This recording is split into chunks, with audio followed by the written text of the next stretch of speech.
the drummer from Gary Glitter's Glitter Band.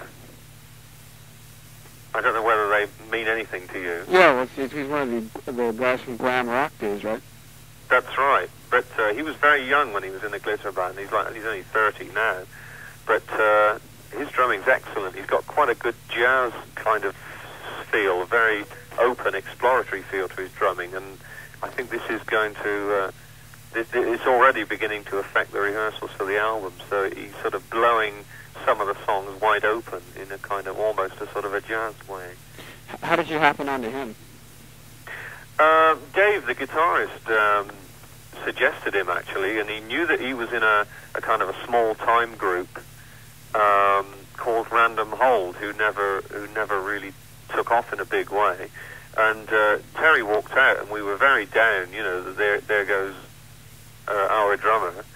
And Dave suggested, well, look, why don't we try giving this chap Pete, his name's Peter Phipps, why don't we give him a ring and see if Random Hold is still going and what he's doing, because we knew that we liked him in the Glitter Band, his very innovative kind of tribal feel that he had with the Glitter Band, and since playing with Random Hold and doing session work for people, he's got quite almost a kind of an open, more jazzier feel. And he wasn't doing anything. Random Hold weren't in existence anymore, and he was really flattered and said, "Yes, I'd love to come and join you."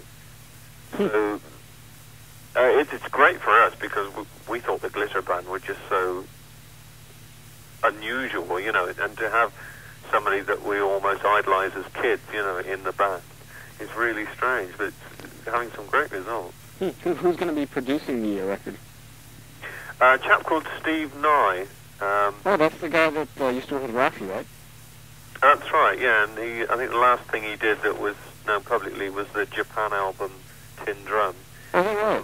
The production was excellent. I'm not too crazy on Japan, but the actual instrument sounds were wonderful. And Hugh Padgham's since gone on to doing other things, like Hall and Oates, I think Hugh Padgham's just done, and stuff like that. Yeah, he engineered them. Probably making much more money with those people.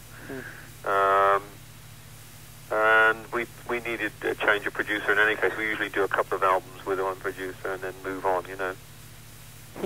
And what about the material? Is that mainly, you talked about writing a lot of songs in the past several months. It's mainly your own material?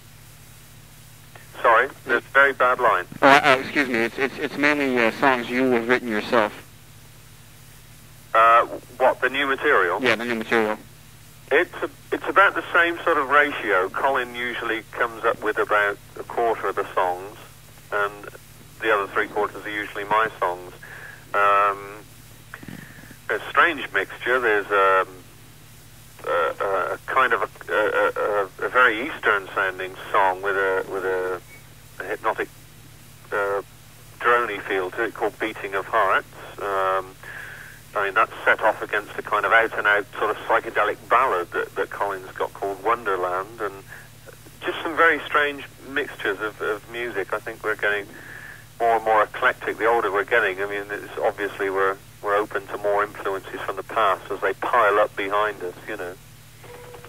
What other what sort of stuff has been influencing you as of late? Really nothing as of late. To tell the truth, I think I stopped taking music in great copious drafts around about the time of the early 70s. I think the New York Dolls were the last people that really set fire to me. But there's lots of stuff coming up from my teenage years. I mean, it keeps resurfacing and belching in my face. Like, I used to listen to lots of, well, I suppose you call it avant-garde jazz, and the more straighter kind of bebop stuff as well. And that keeps coming up and looming large on the horizon. Every sort of structures and sort of thoughts about notes and chords and things. It worms its way to the surface, you know. But recently, I think what's influenced me more, I think apart from the New York Dolls, the last time I was really shaken was Philip Glass's music. I always used to like Terry Riley, his hypnotic kind of world. but Philip Glass I found really quite influential. The patterns moving over and over, and with slight differences. Those sort of things I like to put in underneath our songs in subtle ways. You know, changes of one or two notes that are like buried in the mix, or instruments that go on and don't change chords while the other ones do. You know. But recently, I think mostly wanting to become like an author myself. I think the songs have got very word heavy, especially in the past two albums. So it's definitely words and not music that are influencing me lately. It seems that, at least in terms of sheer numbers, that you've been dealing with more social issues in the past couple of albums. What's brought that on? Or am I wrong? Yes, I suppose you're right. I mean, things like Melt the Guns and Ball and Chain and stuff like that. I think we were just we learnt a certain kind of songwriting. We've got to a certain plateau on our songwriting abilities, and you get to a plateau, I think, and you don't want to write the kind of either the as in the case of a lot of people in the past, it was like they were writing love songs, and then they started to think there was more to life than just I love you and you love me, and looked elsewhere. And I think that to some extent it was the same with us, except we weren't writing love songs. I think our earlier work was kind of like, well, the only way I can describe it is ornate instrumentals with surrealistic yelling over the top. So we got to this certain plateau where we were sick of the kind of surrealism and wanted to put the lyrics together so that we could put our thoughts over more clearly. And when you're putting your thoughts over, it's obviously you dig deep in the bin and you think, shit, what do I think about anything? Of course I do. And then you start to realize what you're all about inside. You have to look at your own personalities and then translate it into words. And I think that was going on. We were beginning to look right inside. And to some extent, on the new album, the songs that are coming out are not so much. We've almost drained the bin of the kind of commenting on the world around us, and I think some of the songs are beginning to comment on right deep inside ourselves, and it's almost getting back to kind of well, not getting back, but for us, trying something different, which are kind of love songs, or not necessarily love songs, but songs about emotions inside. So I think you'll find the greater amount of the songs on the album is almost being more internal emotions rather than a well-structured comments on what we see going on.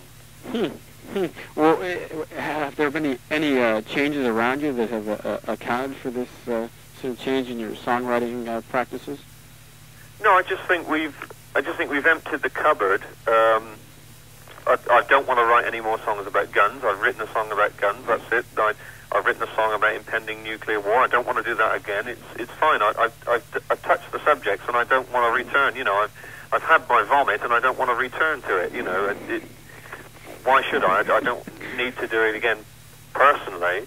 I don't feel and I don't. I certainly wouldn't do it because the audiences would demand it. I don't think they would. You know, they wouldn't write and say, "Hey, you must write more gun songs," or "Hey, you must write more songs about living conditions," or whatever. You know, once you've done it, you've done it. You know, I don't see any need to go and do it again.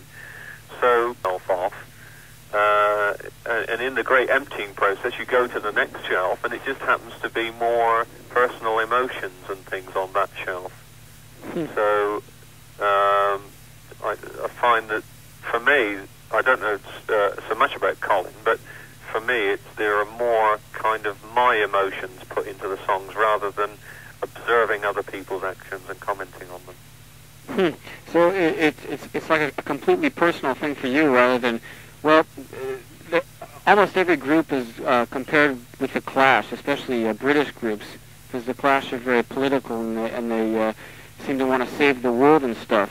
You have no such emotions or plans of that sort.